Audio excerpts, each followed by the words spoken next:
Thinking about self-publishing and don't know where to start?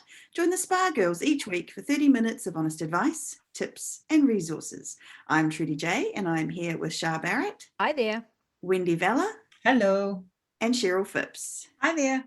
And today we have an awesome guest. We've got Adam Richardson, Adam.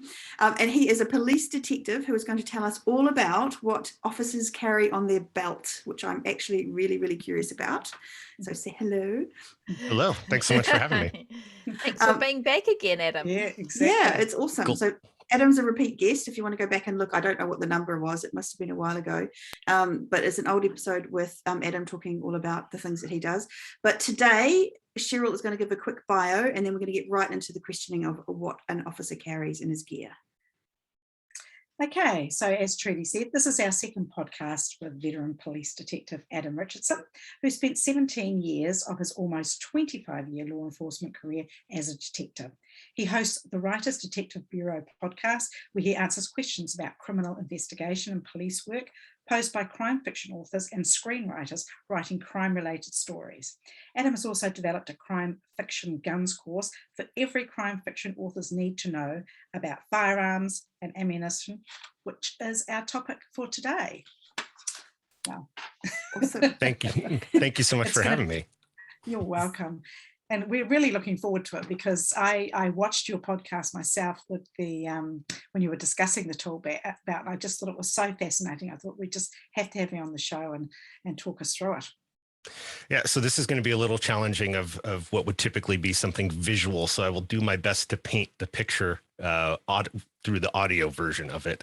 But yeah, I mean, regardless of where cops work around the world, one of the things that for the most part we're known for, especially in uniform, is that we're wearing that big Batman style utility belt with all the stuff on there, right? And so this was just kind of an opportunity to go through all the little pockets and stuff that we have on here. So I've got my changing this around so we can see. Obviously you're listening to this, so it's going to be kind of hard to do, but what we will do is in the show notes we'll have a link to some pictures, so that way you can actually figure out what we're talking about. We do also put it up on YouTube, so if anyone is listening to this and is really curious about what's going on visually, pop over to the YouTube channel for Spa Girls and you'll be able to see everything. It's worth it. Yeah. Okay, sorry, go Adam. That makes it easy. That's awesome. Yeah. So we will start with the belt buckle, and we'll call this kind of the 12 o'clock position, and then we'll work our way around the belt clockwise. This big shiny buckle here in the beginning, you don't really think about it, right? We all put belts on every single day, but this belt is actually designed to go over another belt. So you have your regular dress belt that's through your belt loops, and then this big huge belt is not actually threaded through a belt loop, and so it's kind of a bit deceiving that there's just a bar on the backside that hooks to these little pins. So because this doesn't actually thread through a belt loop like a typical dress belt, we have things called belt keepers, which is about a 6-inch long strap that has either Velcro or some snaps to it. And so this goes behind your dress belt, which is through the belt loops, and then around the outside of the belt itself. So we normally have about 4 of those on there. And if you ever see a trail of these in the hallway, it usually means someone was running to the bathroom to try to get the belt off really quickly. That was going to be my next question. Yeah. My goodness, you need to plan ahead, don't you, for bathroom breaks? You do. It is a process. It is a process. So because I am right-handed, working our way around to kind of the 3 o'clock position is my holster. Here in the United States, we carry handguns, as most police officers around the world do. Actually, in front of that, so a lot of these things that are on here, most of them are required. There are a few things that are kind of my preference that I've added to the belt.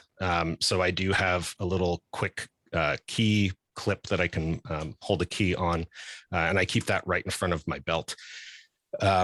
There's also, this is normally the space where I would have my pepper spray as well. So this is between my belt buckle and between my handgun holster. I would have a canister of pepper spray in this kind of area. Now, there's no requirement as to where on the belt that I keep that. That's kind of where my choice is. So let's see, moving around. back here, this is a pocket for an extra taser cartridge. So this is kind of the 4 o'clock position behind my handgun holster.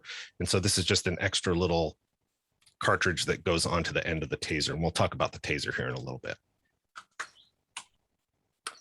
Then this next contraption is what they call a silent key keeper. So it is a snap piece that holds my key set, but then there are basically 2 flaps that wrap around the keys. So that way, when I'm running, I'm not jingling my keys. It's hard to sneak up on people when you have a big janitor style key set. Is that also for protection, do you think? Like so that someone can't grab your keys off there, or are they pretty tightly attached? No, they're pretty tightly attached. So with the flaps that are kind of Velcroed around the keys plus the snap, they tend not to go anywhere. I'm way more concerned about a few other things on my belt getting snatched than my keys necessarily, but that is a good observation. Actually, it is rather secure. So I'll take this key set off for the next item, which are the handcuffs. So the handcuffs are, these are stainless steel handcuffs. Gotta make sure that I keep this in the frame. The key itself is a very simple skeleton style of key. Just a single little piece that sticks down at the bottom. But on the backside of the key, there is a pointy little spike thing that sticks out at the end. And there's a purpose for that. So typically, my favorite bit. So when you put on the handcuffs, obviously it's a ratcheting system, but when we put them on somebody and we're putting them in the back of a police car, we don't want them to then have the handcuffs get tighter and cut off their circulation. So with the pointy end of the key, I insert it into this tiny hole that's on the backside of the top of the handcuff, and that actually locks the bar in place so it won't get any tighter with any kind of pressure on it. And it also makes it twice as hard to try to pick this handcuff because it is a pretty simple key. So typically I just insert the key into the hole, turn it one direction, and it would open the handcuff. So I actually need to go the opposite direction with it to pop the double locking undone and then turn the key again. And then I can open the ratchet on the handcuff itself. Okay. I wondered about that. So the typical set of handcuffs are like this, where you have 2 links of chain in between, and they can twist and move pretty freely. And if you're dialed in as far as having your training officer teach you how to properly set up your handcuffs, we actually stage them in the handcuff case in a very specific way. So that way, when we draw our handcuffs, they're ready to be put on the bad guy without having to fumble around and figure out which side is which and which way is up.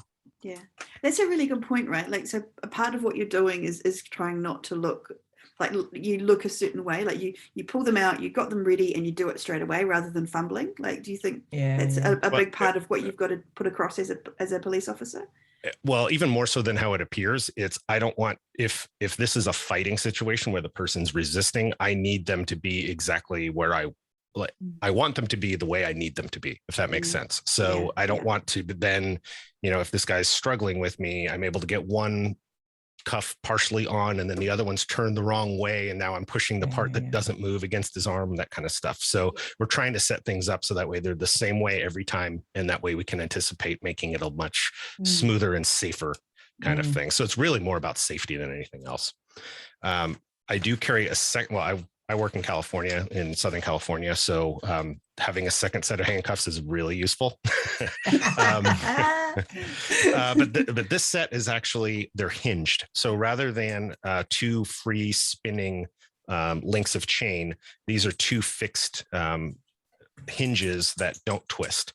So I don't use these too often. I tend to use these when I've got somebody who's particularly nimble, who's able to take those handcuffs when they're wearing them. Like if I put them in the back of the police car and they're able to kind of scoot their hands and handcuffs under their butt to then bring their hands around to the front. That could be a potentially dangerous situation for us because when the handcuffs are cuffed in the front, you can use that to choke somebody. So I don't want to, we have screens in our police cars that prevent them from choking us or doing anything like that while we're driving. But they could still be a physical threat, steal a gun out of a holster, that kind of stuff. So we always want handcuffs applied where their hands are in the small of their back. So if they're getting goofy with the ones that are easy to move around because those chains swivel, I then put them in the hinged cuff, so there's a lot less room to maneuver. And then the other benefit of having a second set of handcuffs is if I'm dealing with somebody who's really big, where their just shoulders are so broad that I can't get their arms back with themselves, or if they had some sort of shoulder injury or surgery or something like that, it gives me the leeway to attach 2 sets of handcuffs together to cuff them behind their back. That's cool. I'd never thought of someone being so broad that you couldn't handcuff them. That's a big dude. Yeah. And you don't want to encounter that situation, like have that first time you figure that out be a situation where you're now short a set of handcuffs. Yeah. Like, how do I get this guy? Sure. Oh, my goodness. Exactly. So moving around, I then have, because I've been doing this a very long time, I still have an old Maglite style flashlight. So this is just a loop that's attached to my belt that allows me to carry that. All the young cool kids, they carry much smaller flashlights like this one here. So this is a Surefire brand flashlight that is probably about 5.5 inches in height, and it's incredibly bright. Wow. It uses lithium batteries and an LED or a Cree emitter, I think. So it's not an incandescent bulb, it's an LED. So do you always carry those? I mean, do you have shifts that go, if it's just a day shift and you know that or do you just always carry them because you never know where you're going to end up? Oh, exactly. I mean, just going inside a dark house or a dark room, or looking in somewhere dark that's, whether that's a closet or under a car or an engine compartment. And we have the rule where 1 is none, 2 is 1, 3 is a guarantee. So I'll carry 3 flashlights, like even just on my daily. I mean, it's annoying, but it's like same thing with the handcuffs. Carrying 2 sets guarantees that I will have one of them available and working for me. Same thing with the Taser cartridges. So yeah, if you only carry one thing, it's guaranteed to either the battery be run out, or it just, you're setting yourself up for failure if you don't have some sort of backup plan, especially when we're talking about equipment. So in front of the flashlight, I have a Taser, or a lot of times, so Taser is actually a brand name. They will call it an ECW, or electronic control weapon, I think is what, I just say Taser. It's like saying Kleenex as far as a brand name goes. And Taser is one of the things that we will see in Hollywood or in writing that's often there's some misconception to it as far as how it works and what the reaction is when you get tased. As part of my training, I had to go through being tased. I also had to go through being pepper sprayed. Fortunately, they didn't make me get shot by a gun. But well, it just seems a little bit like that, wouldn't it? I know. Well, you like, if you're going to make me, submit me to, if you're not going to submit me to getting shot, why do I need to get tased, right? Yeah. What's it like? Yeah. It is a form of electrocution, and it is painful. I would actually get tased again before I would get pepper sprayed again. Really? Pepper spraying, when you get hit in the face with pepper spray, that burning sensation, it feels like somebody took hot sauce with sand and put it in your eyes. And that pain lasts for at least 45 minutes. Wow. It finally starts to subside. You go home, you take a shower, and then it reactivates it and burns your skin and gets in your eyes all over again. Lord. With the taser only hurts while it's on. And so for law enforcement tasers, I know in the United States, you can buy a civilian one, a civilian taser as well. There are some significant differences between the two, but the basic operation is that you have a cartridge that is on the end of this this bright yellow pistol looking device. And it sends energy, electrical energy through I'll turn this around. There are 2 electrodes here that are exposed at the end. And so if I turn this on, I'm going to hit the button and you should see the power that's arcing. Oh yeah. Oh yeah. Oh wow. that. That Like sound. a That sound. I've heard that sound before. So it's to kind of, if you remember those plasma balls from the late 80s, early 90s, that were the gift. That's kind of what that electrical arcing looks like. Yeah. So when I have the Taser cartridge attached, that electricity goes into the cartridge, And these two blast doors on the end open out, and then there are two darts that are metal darts that are connected to the cartridge with copper wiring. And so the top dart goes straight out, and then the bottom dart is angled down at about an 8-degree angle. And so what it's trying to do is create a spread between the two contact points of where they impact the body. And the goal is to send electrical current through a large muscle group, which causes them or causes the muscles to contract. And unlike a lot of the other tools we have, like the baton, which I'll show you in a minute, or the pepper spray, those are pain compliance tools. So really it's, ow, that hurt, I'm going to stop doing the thing that I shouldn't be doing. That's typically the function of those pain compliance tools. With the taser, it certainly hurts. But if you are dealing with someone that's going through that's either under the influence of drugs or some sort of mental health crisis, something where they're not feeling pain and they won't respond to some sort of pain compliance, regardless of whether or not they're feeling pain, this physiologically locks up those muscle groups. So it prevents them from running and fighting and doing all the things that we're trying to avoid them from doing. So this is why if you've seen on YouTube or any of the cop TV shows where when someone gets hit with the taser, they fall over like one of those goats that gets scared, right? Where they just lock up and fall over. It's involuntary. So it's that electricity that's causing those muscle groups to lock up. So that's the goal. And that's why one of the darts goes straight out, the other goes down at an angle, is to create that distance, that spread. So what are the big muscle groups that you're aiming for then? Like where would you aim if you were ideally doing something? Across the back, in the leg, anything that is a pretty good, like large muscle group. Would you aim for the front, or is that kind of? Yeah, for sure. Yeah. You want to avoid the head and the groin areas. But the chest, yeah, exactly. Oh, sorry. That'd be a painful trip to the emergency room. Yeah. Right. And so then the other thing is basically we're creating a complete circuit with those two darts.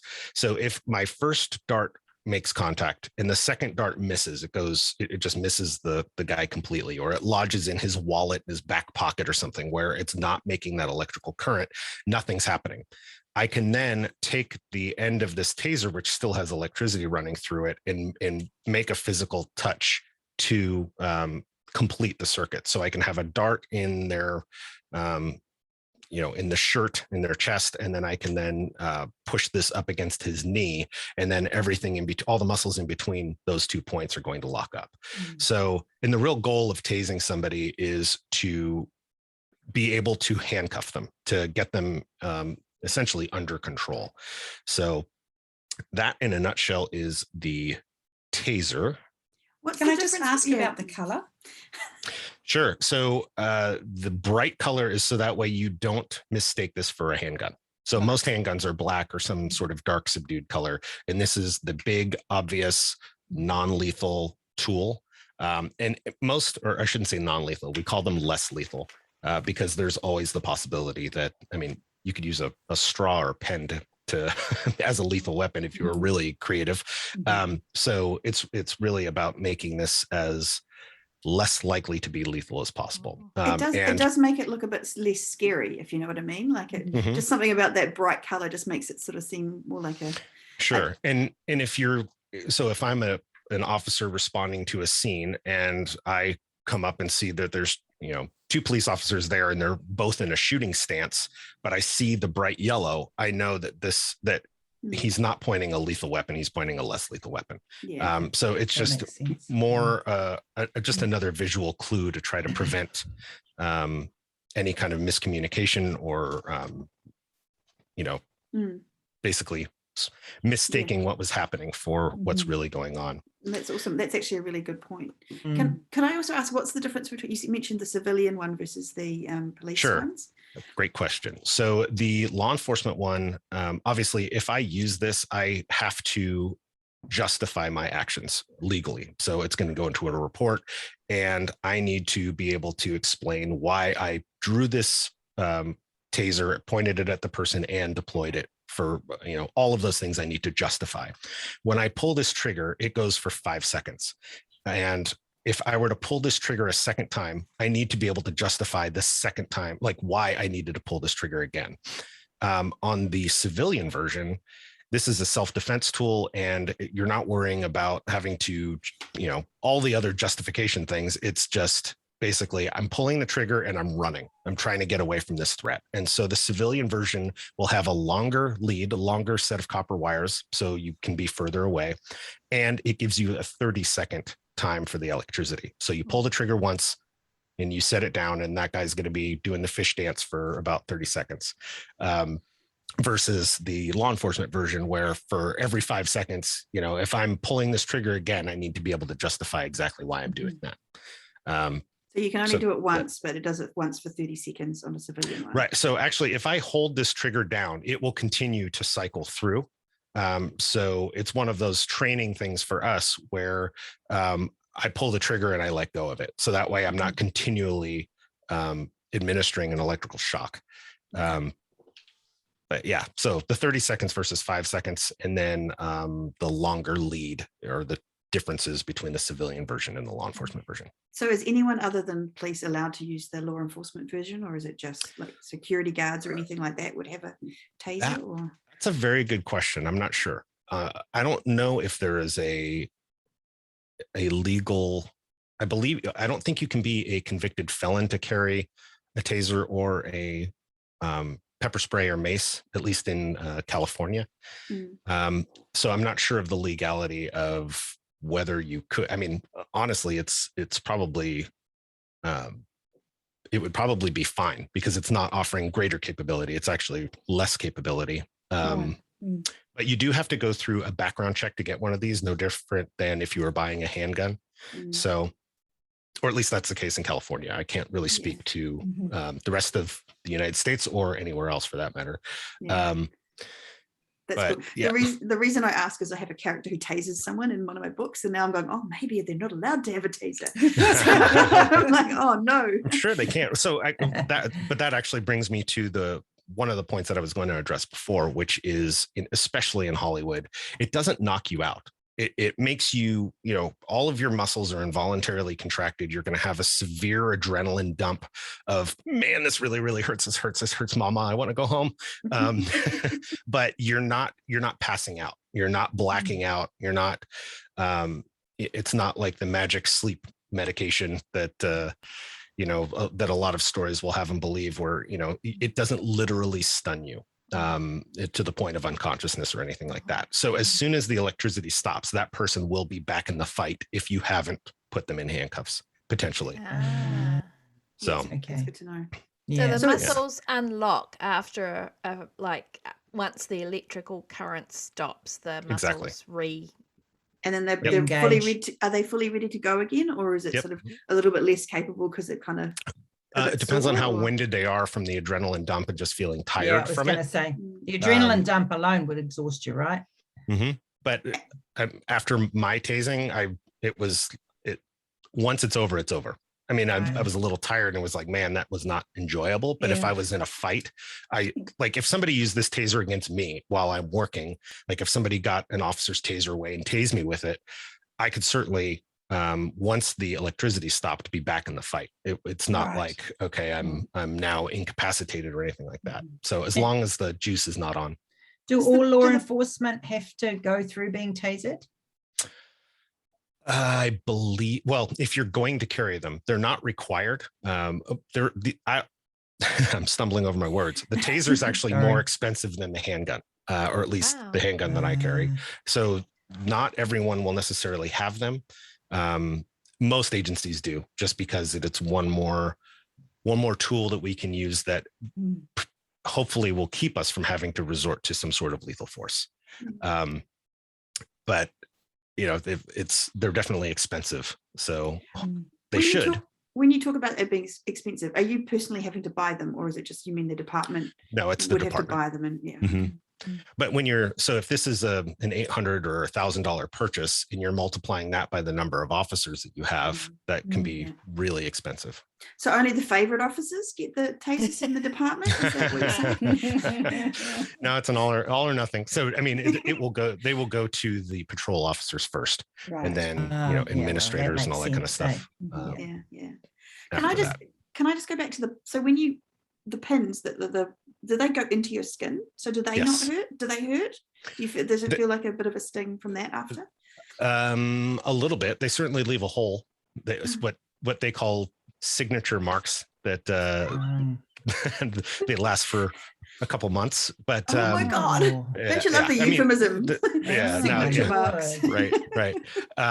But compared to the electricity that comes out of them, no, it doesn't hurt nearly as bad as the actual electricity. And so when we went through training, actually, we had our choice of whether we got hit with the darts or whether they would kind of clip an electrode to your shirt. And some people that were afraid of the darts were like, I'm going to clip it to the shirt. Only when they did that, it then caused an arc to the skin. So it wasn't like it was right up against there. So it actually hurt less by getting the darts in us than having it clipped to the shirt and having the electrical burning arc kind of thing happening. So I don't want to do that ever. So no need to practice. No, it's okay, Wendy. It's okay. The closest we come here is when it's been a cold morning and there's an electric fence and you cross the electric fence. I think most of us here in New Zealand have done that one, My law enforcement career is over before it started. All right. That's funny. Awesome. Next tool. So then we're coming. So this is kind of at like the 10 o'clock position on my belt. And then this vertical set of pockets is where I carry the ammunition for my semi-automatic handgun. So this is extra ammo is what goes in here. So that way, if I need to reload my handgun, I have 2 more magazines here. And then real quick, I have another belt I want to show you guys. Can we talk about so when you're talking about a handgun in the context of, an officer, would you just say a handgun? Like, is that the correct kind of terminology, or would you be specific about? Yeah. Okay. Yeah. So I carry a SIG. SIG Sauer is the brand. It's a 9mm is the caliber. So a 9mm diameter of the bullet itself. Is that a common one? Like, is that? It is. It's very common. Mm-hmm. So do you all have to carry the same handgun? Is it like a service requirement, or can you have the gun of your choice? It depends on the department that you work for. Right. Some agencies require everyone to carry the exact same gun. The agency that I work for issues a specific model, make and model of gun, but they give us the option of carrying one of a few different types. It's a pretty good list as far as options for different manufacturers, different calibers and stuff like that. But that varies by agency. Mm-hmm. And that's one of those things that as a writer, you can do research on. A lot of agencies will actually list that when you go to, or not list that, but you can tell it by kind of watching their social media and looking at what they're carrying. One of the ways that you can also figure it out is by seeing if you can find a copy of their use of force policy. And a lot of times those will be published online as a result of some sort of lawsuit or something where there was some sort of legal discovery where that gets entered as evidence into the court record. So that's a pretty good treasure trove for writers to be able to find use of force policy and shooting policy and stuff. So use of force covers all of the stuff that's on my belt. So that's not just shooting, that's also the baton and the pepper spray and the taser and all that kind of stuff. And it talks about when we can and can't use force and what would be considered reasonable. So it's a great way to understand how your officer character or detective character would respond to a threat or respond to an antagonist's actions, and what would be kind of overreacting and not legal or permissible versus what would be more realistic. Yeah. Okay, that's awesome. Thank you. And there's a big difference between handguns? There can be, yeah. So there's basically two basic styles that you'll see. You'll see revolvers, which is the old Dirty Harry 44 Magnum wheel gun. And then the semi-automatic, the semi-automatic, which is the one you don't want to play Russian roulette with, where the slide is on the top, and that's how the round kind of advances into the weapon rather than the revolving cylinder. Most modern officers nowadays carry the semi-automatic style. It's what you see on all the movie posters and book covers and all that kind of stuff, unless there's some sort of Western theme usually, or it's just some old school classic kind of character that opts to carry a wheel gun for whatever reason. So let's see. So this belt is actually, so the last one was leather, and the leather duty belt we just looked at least in the States, is commonly referred to as a Sam Brown, B-R-O-W-N-E. Not sure who Sam Brown was or where it got its name, but that's that's what they call it, either Sam Brown gun belt or duty belt. So this is a Cordura nylon version of that, and it's got a Fastex kind of buckle that like you'd have on luggage or a backpack or anything else. But again, it's good. Is this the other option, so they can have either or is this for a different purpose? Both. So some agencies will allow you to wear the nylon in place of leather. Some will have a uniform requirement where if you're wearing the kind of the dress uniform or the typical patrol uniform, you must carry the leather and then use the nylon only in special circumstances. So this is certainly lighter weight. You'll notice I don't have nearly as many things on the belt. This is what I use when I'm serving search warrants. So it's a lot lighter, has stuff where I'm not necessarily going to need all of the other things because I'm not on patrol where I don't really know what's going to unfold. This more has to do with what, well, we can get into that in a minute. The basic difference, I mean, this still has a keepers to keep it in place.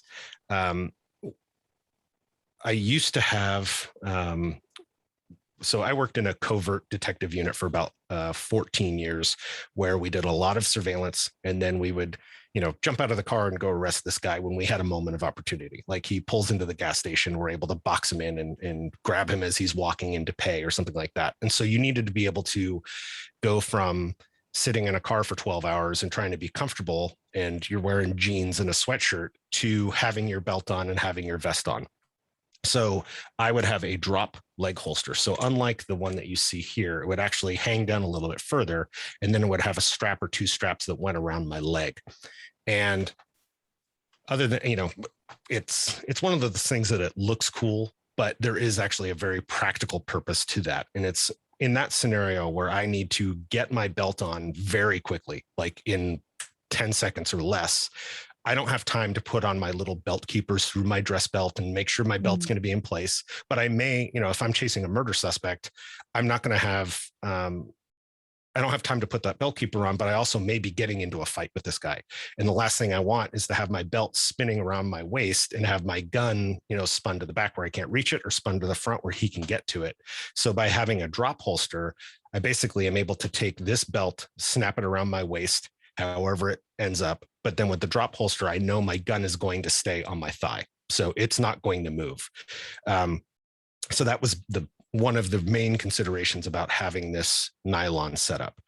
The other thing you'll see here at the front is a tourniquet. So this is a combat tourniquet. This is actually one of the major advances we've seen as a result of all the wars we've been in over the last decade or two. I mean, when I first took first aid when I was younger, tourniquets were always like, don't put on a tourniquet ever, unless you're like way out in the mountains and it's going to be days until you have some sort of medical aid. Because back then tourniquets were causing more damage than good. But one of the things through the war was they figured out that if you had a wider band for that tourniquet, so this is actually these squares are 1 inch. So this is 1.5 inches wide. So with this 1.5 inches wide piece of fabric in Velcro, it's putting a wider amount of pressure on the limb. And so it's not causing the severe damage that we used to see with the old, like trying to make a tourniquet out of a belt or out of surgical tubing or something like that. So with this, it's basically designed for me to put it around the extremity, pull it tight. Basically, it's almost like a belt made out of nylon and Velcro. So I'd cinch it down, but then I have this last, it's like a bar that I can twist to then increase that pressure. And then once I have enough pressure on there to stop the bleeding, I can tuck it in here and then tie this over. And now I've stopped that applied pressure to the pressure point, and in theory should have stopped the bleeding, and then we can get to the hospital. And so you most put that above the wound, don't you? Yes. Yeah, right? exactly. Yeah. Mm-hmm. Yeah. That's my television first aid. So I can't tell you how many lives have been saved where, and this is for me. So, I mean, obviously I could put it on anybody else, but the primary purpose for carrying it is if I'm involved in a shootout, I can put this on myself, or my partner can come put this on me and get me to medical care. But there have been quite a few, like even on YouTube where you see officer involved shootings, there have been many where, with the advent of body worn cameras and all that kind of stuff, and obviously cell phone video and stuff, you will see shootings where cops get hit and they put on these tourniquets and it saves their life. So quite did important. You say you've had to use it yourself? No, I have not, fortunately. Okay.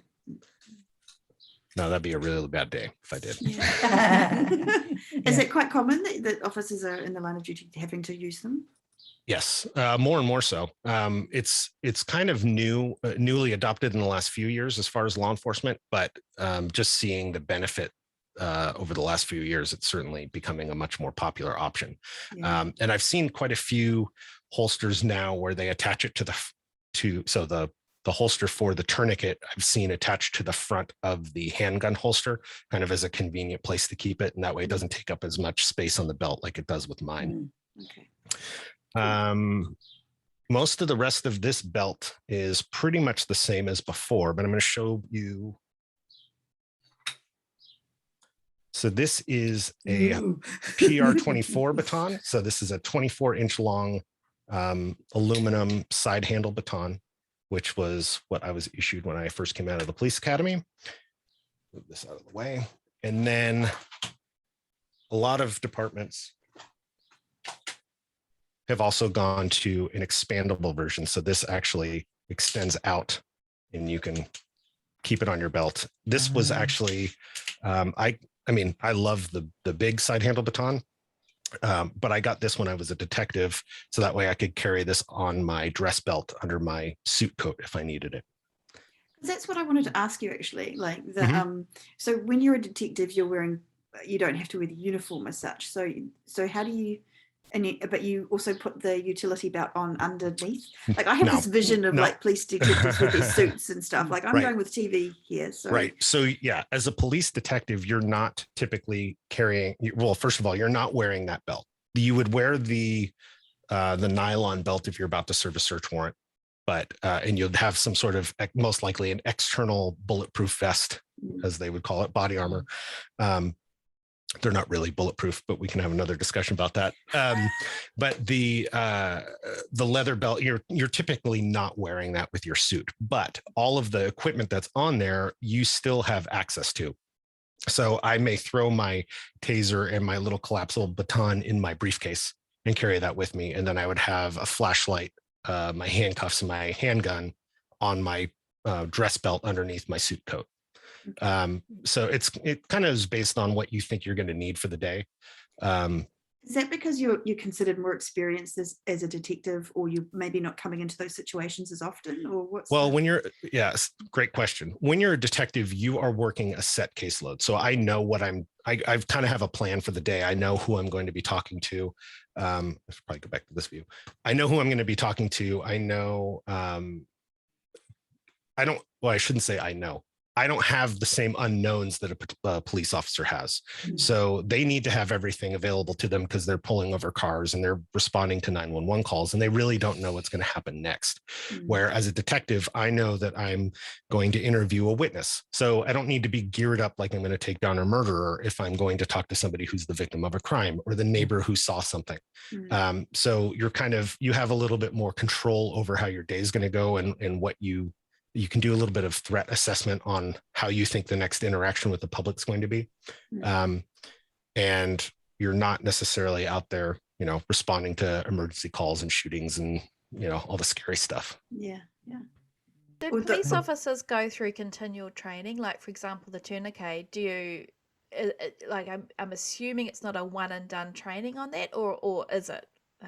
No, it isn't. So there's always ongoing training. So we train where I work, we train quarterly, and it will change each quarter. But some of the training that we go through is it's mandated, especially when they're perishable skills, like putting on a tourniquet, like qualifying at the range, like driving the police car, what we call EVOC, emergency vehicle operations course. So like the pursuit driving, or even just parallel parking, they do that every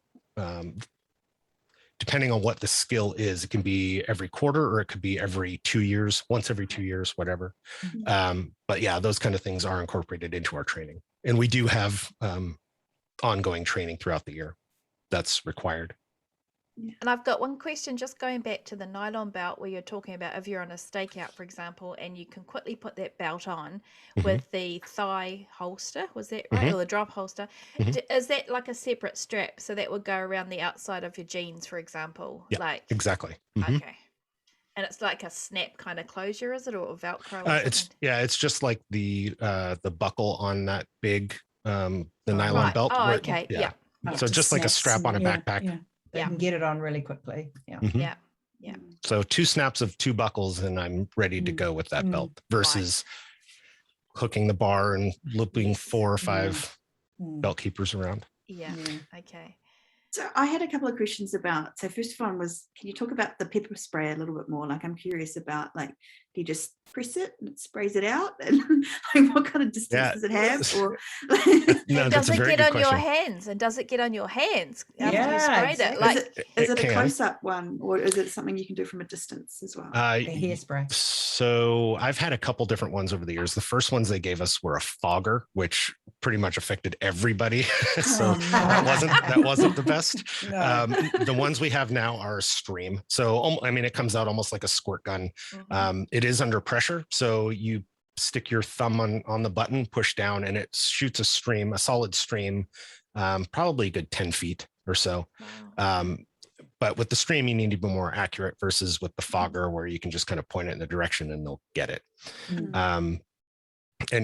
So OC, or pepper spray, so oleoresin capsicum, they've taken the heat from chili peppers, and just like your hot sauce. I'm thinking of the times I've been cooking chili and then you accidentally wipe your eye, and that exactly. But then do it intentionally and dump a bunch in there. Yeah, it's not fun. Sorry, keep going. Yeah, that's okay. No, so so it's effective. And you don't want that to accidentally go off in a gear bag or in your car or anything like that. So you got to be careful. Would you use that before the taser? Is there a kind of a order to how you're recommended to use these? Not necessarily. So historically, there's been talk in the past, or there have been agencies, I should say, that had a continuum of force where you had to go through one to the next to the next. That is how officers get killed, where it's like, if I need to be responding to a lethal threat, I should be pulling my gun. I shouldn't have to go check the box of pulling this one out or this one out. So basically the way that we are trained for force in the United States, we have case law that is Graham versus Connor, which essentially says that we need our use of force to be reasonable. So if it's reasonable that another officer would do it, then it's, and it's based off of what we know at the time. So it's not like 2 hours later, we find out that, it wasn't a real gun, it was a toy gun. Well, it's like what I knew at the time was he was pointing a gun at me. And so what would be reasonable is for me to pull my gun, versus if he has a knife, and he's 30 feet away from me. He's not is he a threat? Yes. He's not an immediate threat to me. He can't stab me because he's 2 feet away from me. He's 30 feet away. So those are the kind of factors that get brought into what is reasonable, what isn't reasonable. And then in the last 10, 15, 20 years, we've started seeing more options that are less lethal, force options for dealing with those kind of situations, so they aren't necessarily a lethal encounter. So we do have less lethal shotgun rounds. So basically it shoots a beanbag that almost looks like a ravioli. But it's a great way to essentially disarm somebody with a knife from a safe distance. So that way, he's not a threat to himself, not a threat to others. And it didn't result in us having to kill him because he's using a deadly weapon. Yeah. So, but all of these things unfold in different, like each situation unfolds differently. So it's really hard to predict. There's got to be you're making that split second decision, aren't you? So, that's got to be tough. I mean, typically when we have the less lethal tool out, like whether it's a less lethal shotgun or if I'm using the taser, but there is some sort of potential lethal threat with this guy. So let's say he has a knife and he's 22, 23 feet away. I know he can cover that distance in a matter of seconds. And most likely, like, especially if I have my taser out where I don't have my gun in my hand, he can stab me before I can draw my gun and fire. So if I'm in that situation where I'm trying to diffuse this and not, have this turn into a lethal thing, and I have my less lethal force option in my hand, I'm going to have a partner with me who has their lethal force option, basically their handgun or a rifle ready in case it turns into a lethal encounter. So that way we're not risking my life in that process of trying to de-escalate the situation and resolve it more peacefully. Yeah. And they're always working too, the police officers, when they're out in generally? Not necessarily. It really depends on the staffing levels and the crime rate and what that agency decides to do. Where I work, we have one officer to a car, but we will go to, we get backup all the time. So one of my partners in another car will come back me up on a call, on a traffic stop, that kind of stuff. So we do try to have pairs, but they won't necessarily be partnered up in the same car. But there are other agencies that will only run 2 officer cars. So fascinating. See, it works differently in New Zealand. I always kind of think, I feel like I had a question. So when you talk about like there being a continuum of like, going from one to the other, is there also situations where maybe pepper spray would work better than a taser, for example? Or does it just not work like that? You consider pepper spray to be the first option, taser to be the second? No. So what I'm saying is that there isn't a continuum. So historically there was one, or there may have been. There are certainly options for perfect or not perfect options. There are more appropriate options given the scenario. So if this guy is standing on a ledge or standing on the roof of a building, if I hit him with the taser, he's going to do that, like the scared goat thing, right, where he's going to fall over. I don't want, so I have to account for what's going to happen once I use that force option and he falls off the building, hits his head and dies, right? So the pepper spray would probably be a smarter option if I'm able to get that kind of distance where, it's going to hurt, that kind of thing, but it wouldn't necessarily automatically make him fall over. So, I mean, not that if the guy's on a building, I don't know that I'd be close enough to use pepper spray, but I'm going to be thinking about what's a reasonable force option versus what isn't, knowing what will happen. It's a whole heap of variables, isn't there? Yeah. Wow. Yeah. So if I use the pepper spray, I know he's going to be blinded, right? So, and then also step off the building. Right. Yeah, exactly. So, or you might have time to grab him. Yeah. Or if he's in a pool, if he's waist deep in water, I don't want to necessarily introduce electricity into it. So Yeah. And so True. question about the pepper spray, you're saying it comes out, is it kind of like silly string? Like, is that what you meant by a solid string? No, it's a or liquid. just a liquid? It's a liquid. Okay. Yeah. So you're vaguely aiming for like the upper body, I'm guessing, just to get Yeah. it in the Nose and face. mouth. Yeah. Any of Okay. the breathing and kind of Yeah. the softer tissue areas where it's going to affect them. So what generally is the reaction after being pepper sprayed? Do people fall down, or like, I guess They're they're normally just rubbing their eyes and can't see. right? Okay. I mean, pepper spray came about.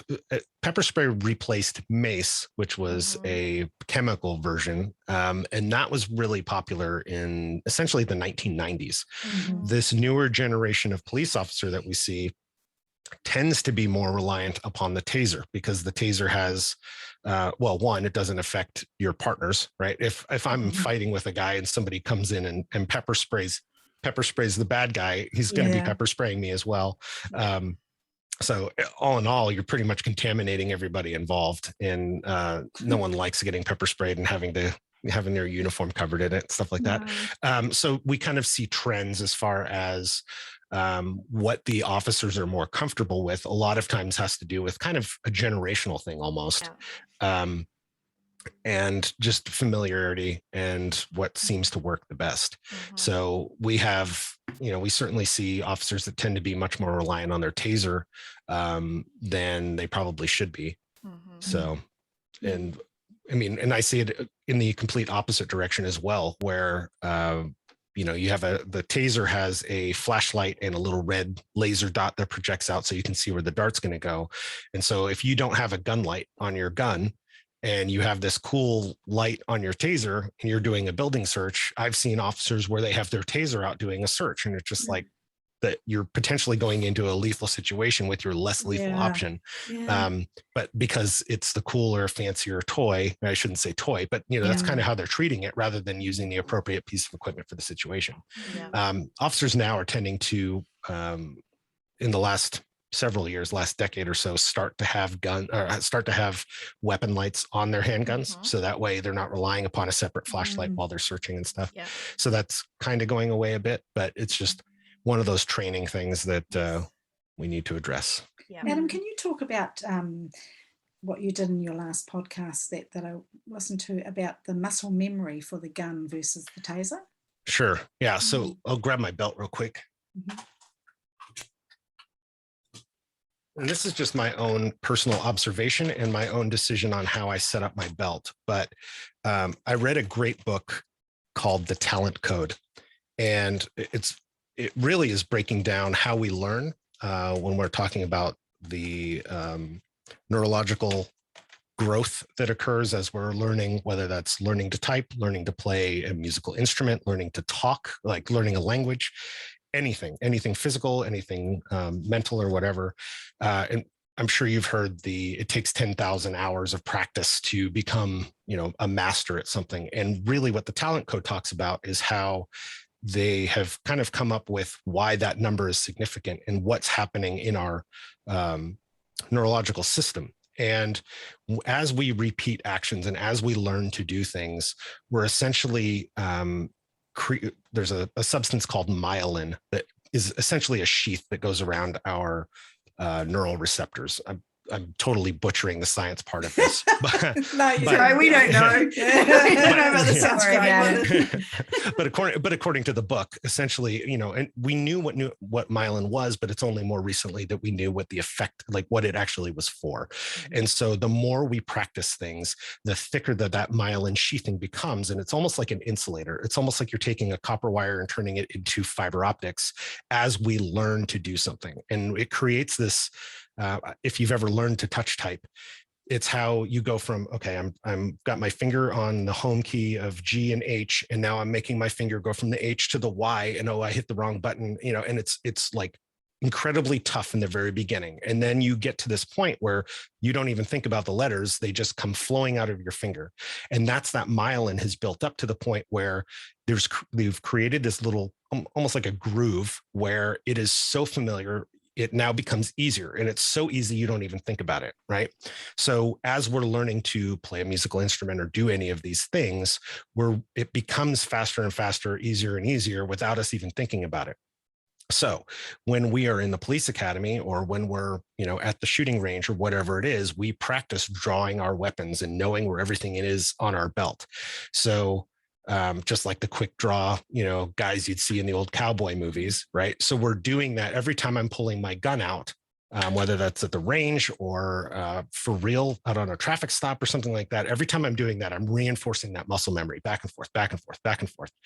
And so I now have another tool on my belt with the taser that it kind of the same shape, does the same thing, where it's, I hold it in my hand and I pull a trigger, but it's a less lethal option, not a lethal option. And so we've had a few instances here in the United States where officers have pulled their gun thinking they were pulling their taser. And a lot of people are like, I don't understand how they could make that mistake. But when you have this stressful situation, you revert back to your training, and you're going back to the muscle memory of that situation, and you are not thinking, you're reacting, you're relying upon that muscle memory. So if your muscle memory is, my right hand draws my handgun from my holster, and my right hand, I'm going to switch this real quick, and my right hand also draws my taser, it's that same groove. I'm still making that same exact action, and it's up to me to have the mental acuity to realize which one I'm drawing, right? So long before I read The Talent Code, it's a rather recent book, but when I received my taser, I made the intentional decision to keep it on. Well, first of all, we have a policy that says the taser must be carried on the opposite side of the belt from our handgun to try to alleviate the inadvertent deployment of the wrong tool. But a lot of officers, I should say, carry their taser in a cross draw configuration. So they're still using their strong hand to draw their handgun and to draw their taser. I made it my intention to force myself to learn to draw the taser with my offhand. I'm not very coordinated with my left hand, but I'm pretty coordinated with being able to draw my taser and do everything. The only time I'm using my right hand is to remove the cartridge and then draw another cartridge and put it back on. So I've built the muscle memory where everything is left-handed for my taser, and it feels completely different than when I'm drawing my handgun with my right hand. So, I'm not saying that this is the way that law enforcement needs to change to or do anything like that. But I think that when we're talking about a super stressful, life-threatening situation, potentially, I can certainly see how, if your muscle memory is drawing the handgun and drawing the taser are the same thing, only you're just reaching across your body, I can see how that mess up would occur. Even though we've got it on the other side of the body, it's a different color, all of these kind of things. All of those are kind of talking about that fact that under stress, you're going to revert to what is the most, commonly thing that's been run through your Makes so process. much sense, doesn't it? Yeah, It makes you wonder it why does. they wouldn't try to train that up into officers coming, new officers coming through, especially. It's a fascinating thing to also think about in terms of our writing, the idea of just the things that you do automatically in a stressful situation, like what you've been trained to do, like kind of just you just do things without kind of really thinking. And there's so many things it's like that in our life. Like learning to drive a stick, when you're first learning, you're trying to get there, and now it's like, if I think about the clutch, I'm going to stall the car. like it's you totally can't. fine if I don't. Yeah, exactly. Riding a bike, anything, isn't it? So just, I know you mentioned it before, but just so in terms of how, say an officer was talking with a civilian about their belt, just, a friend, they would say, it's my duty belt. Is that how they would refer to it, or just my belt? I say duty belt. A lot of these terms will be kind of specific, either specific to the agency or like any slang, kind of localized. So, I had an officer from an allied agency get in my car for surveillance one time, and he was like, do I need my pup? And it was like, I had no idea what pup meant. And it was like his peace officer protection gear or something like that. I was like, which is totally, but that's what his agency refers to it as. So it was just kind of like, Interesting. Yeah. I mean, I've never heard that term before, but so a lot of it's localized. But yeah, gun belt or duty belt is what we tend to call it. So that way it's not so heavy on the gun. Yeah. But honestly, the gun is only one thing out of all the other things that are on there. Yeah. What's the thing that you use the most off the belt? Like, what's the thing that you reach for more often than others? My belt buckle. No. We talked about in the very beginning, right? Yeah. No, so certainly the one that's got the most use is actually that key keeper in the back. So I'd wear out the Velcro and have to get a new one, that kind of thing. Certainly we're using the handcuffs every time we're arresting somebody.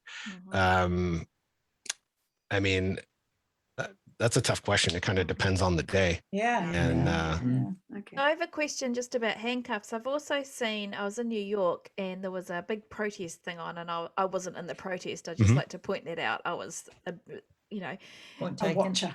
a typical New Zealander, like, wow, look, first of all, the police officers have got guns, like that's completely foreign to us. And there was a number of officers carrying a huge handful of what looked to be cable ties. I'm guessing it's because they couldn't literally carry, 50 sets of handcuffs in their hand. Like, when are those kind of used? Is it for that large?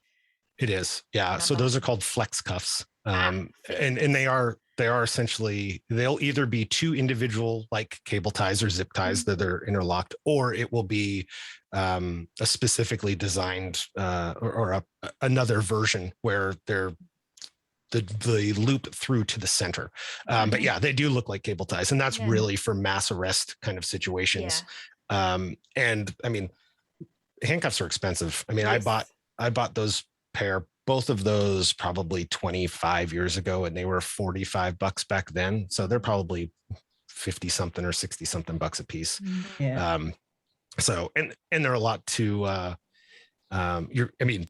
I personally own them. I've got my name and my ID number on them. So hopefully they come back to me if the inmate, or the prisoner or whatever ends up getting booked. Normally we book our own people, but in that mass arrest kind of scenario, like in a demonstration, the team that's arresting them is pretty much going to stay there, and they're going to get loaded into a van and taken down to a jail and probably site released or whatever. But it's not like they're taking, so basically every time I put handcuffs on, I'd lose a pair of handcuffs. So because I'm not following that person to wherever they're being booked. So that's pretty common. They would, obviously there's no key, so they would like cut them, like to release them. Okay. Yeah, kind of like a pair of pliers, or I mean, they have a special tool for it, but Okay, good to know. If we're thinking about this in terms of writers and how they use this in stories, what's the one, or maybe something that you often see writers getting wrong about the belt? Like, what's a myth or a misconception that you can bust for us right here and right now? For the romance writers, I do not find handcuffs sexy. Understandable. You're about as sexy as pepper spray. Well, I know who the handcuffs have been on, and so. Oh my god! You ever watched them? Oh my god! Yeah, so I will literally take. So in the jail they have property bags that.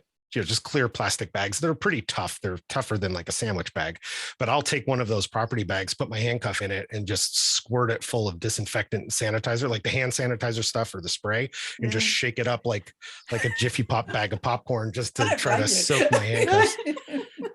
Because yeah. Yeah, that's a good one. I mean, I'm not against the handcuff thing, but I'm certainly not going to use the ones from work. But not your ones. No. I think I'm blushing. We're not. Well, I kind of am, but I feel like face going red. Yep, okay, that's me. that's Awesome. really cool. Has anyone else got any more questions? Because I think it's a really funny place Well, to I end think it. the question is how can people learn more about this? Yes, And the course obviously. and everything. Yes, thank Tell you, us all Shah. about yourself. Yeah. So, well, I do have my own podcast. So the Writers Detective Bureau podcast, you can find pretty much anywhere you guys are listening to this right now. And I do have you'll notice that we didn't really talk about the handgun much or the ammo or anything like that in this talk. But I did create a course called Crime Fiction Guns, which you can find at crimefictionguns.com, where it's really a course designed for writers that, they want to be accurate because they don't want to get the 1-star reviews from the people who know more about gun stuff than the writer does. But it's really just a writer-focused version of Guns and Ammo 101, of what you need to know to be accurate and not make mistakes. But then it's also not that, middle-aged mutant ninja SEAL guy that is trying to, teach you how to carry a gun for a living. Honestly, I do have writers from all over the world. My wife is actually English. And so it's very apparent to me that a lot of the people that listen to my podcast and are writing don't have the same kind of access to learning about firearms like we do here in the States. You can't just go to a gun range or pop to the police station and, ask questions. So especially when the officers don't carry firearms themselves. So this course is really designed for, my story includes something about guns, but I don't know where to begin learning about it. And it's not a course for everybody. Like if you're a gun owner or you were in the military or anything like that, this course is going to be way too basic. But if you are writing a story, even if it's a romance, or a mystery where a lot of the stuff happens, like a cozy, where it's not necessarily the focal point of the story, but there's going to be something in there that you just don't want to get wrong. I think this is a pretty good place to start. And I did create a coupon code for your listeners. So so crimefictionguns.com. And if you use SPA as your coupon code, you'll get $10 off. Fantastic. Thank you. Wow. SPA. We're instantly Okay, I'm going to pop over there after this. Yeah, me too. So we go through everything from all the different nomenclature parts on a cartridge. We might want to call them bullets, but the bullet's actually like the tip. So just learning all those little tiny things. That was a real new thing for me, just learning that there are bullets that actually are different. Like this to get the ravioli bullet, I'm going to remember it always. Cover that too. Yeah, exactly. We talk about what caliber actually means. So a lot of the terms you've heard, like a 45 versus a 9mm, and you're like, what do the numbers mean? How do the guns work from the inside out? And very writer specific, not there's no expectation that you ever go to a gun store or shooting range or anything like that. It's just really what writers need to know, and then not wasting your time with stuff that you don't. Brilliant. Awesome. Thank you. That sounds amazing. Awesome. Well, thank you so much. So we can, if people want to talk to you or find you, where do they go on Facebook? Writersdetective.com is probably the easiest way. So my podcast is all about answering writer questions. So if you have a question you would like me to answer, you can go to writersdetective.com/podcast, and you can send me your question there and I'll answer it on an upcoming episode. Awesome. Yes. Sounds brilliant. I've had that experience myself. That's really cool. And so where can we be found, Shah? We can be found at spargirlspodcast.com. And same thing, if you've got any questions, just email them through. Often they trigger off an interesting topic. So thank you very much. And Adam, what a pleasure it was to have you on again. Thank you so much. Thank you so much. That's been awesome. I'm sure you've got more to say. We'll have to have you back again. Yeah, we will. Lots more. Anytime. Okay. Cool. Well, thank you for listening to another episode of the Spa Girls podcast. We will be back again next week. But for now, farewell. Keep well. Bye. Bye.